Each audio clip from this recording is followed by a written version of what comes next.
Back to the show. We're all getting a little bit peckish here, so let's head over to Eoin Sheehan from Country Munch, who is whipping up some cupboard staple cuisine. Owen, remind us what you're making this evening.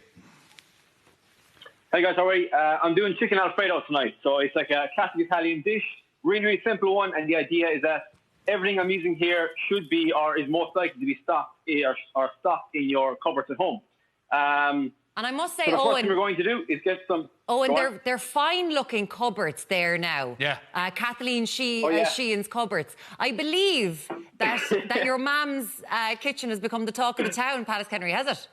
Oh, that's it. Yeah. I'm telling you, it's the cleanest kitchen in Limerick now. So we're here anyway, and we're going for the All-Ireland one soon enough, so it's great. Kathleen, thank you once again for letting us in. So how do we kick this off, Owen? So in a frying pan, I have just 2 tablespoons of olive oil, and I have half or 1 white onion and 2 cloves of garlic. So I just finely dice them up, get them onto the heat, and all we want to do is saute them down. So we don't want to burn them, we don't want to make it bitter. Just introduce some heat to it, and you start to see them go quite translucent. Okay, just soften them a little bit. It's quite a creamy and rich dish. So I'm going to go with that. 1 tablespoon of butter. So again, I think I've said it before, is that the oil gives us the heat and the butter gives us the flavour. So they're both fats, and both of them working together really, really adds to the dish. So it really complements the dish itself. So I have a pot of pasta here. I would put that on the boil now. I salt the water, and I would boil my pasta for 6 to 8 minutes, depending on the instructions on the back of the box itself. I'm using spaghetti, but you could use fettuccine, or use any pasta you have in your dish at home or in your cupboard. It doesn't matter at all. Any pasta will work, but usually the longer strands, like the spaghetti or the fettuccine or the tagliatelle, works really, really well with this. Okay. So you'll see the onions and garlic are starting to just soften down, and they're becoming translucent. There's a beautiful smell in here. I have some chicken that's already pre-cooked. Now, if I had more time, I would cook this in the pan as well. Okay. So I would just add in chicken now, and just, again, cook that off until it is brown and cooked through. So again, it probably takes another 4 or 5 minutes. But really, the step, all we're doing is just introducing ingredients and cooking them off in this frying pan itself. So into this, we'll do a nice crack of black pepper.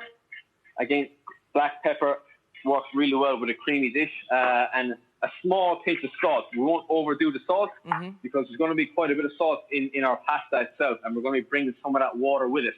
So don't overdo the salt now. If it needs more, we can do so later. Okay. Okay? I have to also big up Owen, what he does for us. He's got a hot plate over on the counter because the cooker's on the opposite side of the kitchen. So, dude, I mean... There's no way. I tried to get the camera over there, and it's a nightmare. It's not going to work. We had to improvise and adapt here and just make up a new setup. But it's perfect. Yeah, it feels like we're very impressed. It feels like I'm back. One ring and he's feels like I'm back in college. You know, when you lived in like digs and stuff. Yeah, it is with the very hot much plate. so. Yeah, and this was one that I used to always make for in college. I always was the cook in college, and they cleaned up. That was always the agreement. So I would cook dinner for the house, and then they would do the washing up, and that was always the way we worked. That's part of the deal. My favour. So that was cream you put in, was it? So that was cream. So it's about 200 mils of cream. Now, you could do milk as well if you wanted to bring down calories, or you could do half and half. And if you're using milk, maybe a little bit of cornstarch to thicken it up. But again, if you're going to do it, use cream. It'll give you the most richness and the best flavour out of it. Okay. Mm-hmm. So what we're going to do now, so that cream is just going to start to build our sauce up. In here, I have some freshly chopped parsley. Going to knock that in there as well. And some grated Parmesan cheese. Oh, no. There we We're go. going to toss that in. Again, give that a nice stir. Make sure it's all mixed around. And you'll see this will start to thicken up quite fast. So that cream doesn't need to be on a roaring high heat, so you can turn it down a small bit just to a very light simmer. And you'll see that will start to thicken up quite a bit. So usually when you can start to pull your wooden spoon through the pan and the sauce doesn't fill back in, that's usually when you know a sauce is nearly ready. Okay. So when it is, you'll see it starting to bubble and blitz there, like lovely.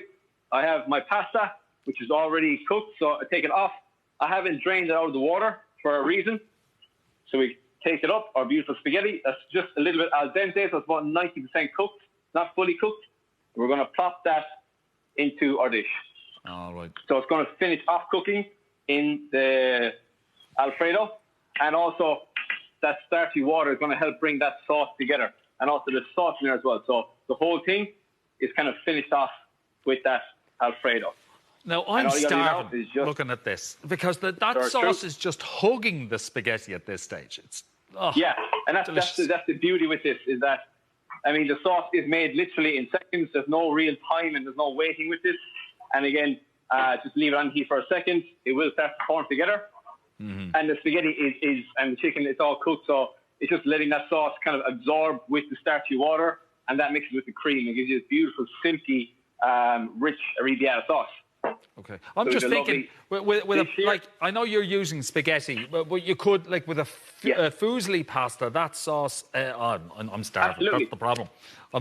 It's right in front of me now, and I'm starving.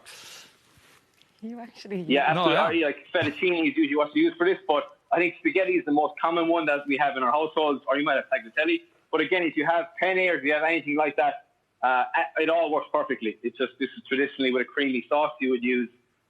Or a sauce that's going to stick to the pasta, you'd use a long one like this.